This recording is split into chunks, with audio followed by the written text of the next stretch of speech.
ఇచ్చిన దత్తత స్వీకార సిద్ధాంతం మాకు వర్తించదు.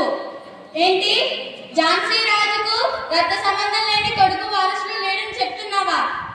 ఇది మా హిందూ సంప్రదాయాలకు పూర్తిగా విరుద్ధం. దత్తపుత్రుడు దామోదర్ రావే ఝాన్సీకి ఏకైక వారసుడు.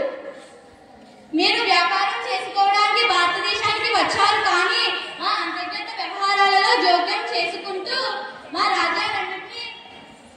రాజ్యాలన్నింటినీ లాక్కోవాలని నిర్ణయించుకున్నారు. మేము అది సహించము. మీరు న్యూఢిల్లీను, లక్నోను ఎలా స్వాధీనం చేసుకున్నారో మేము మర్చిపోలేదు. ఝాన్సీని వదిలి వెళ్ళాలి, మేము వెళ్ళము.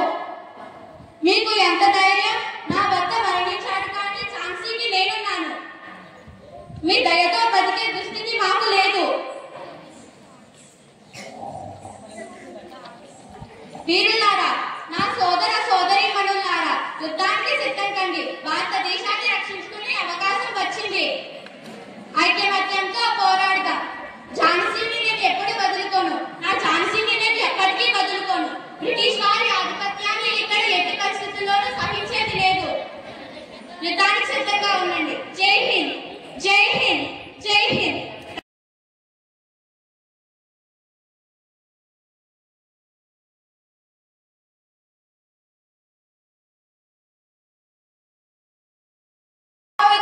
సమస్తం పవిత్రం.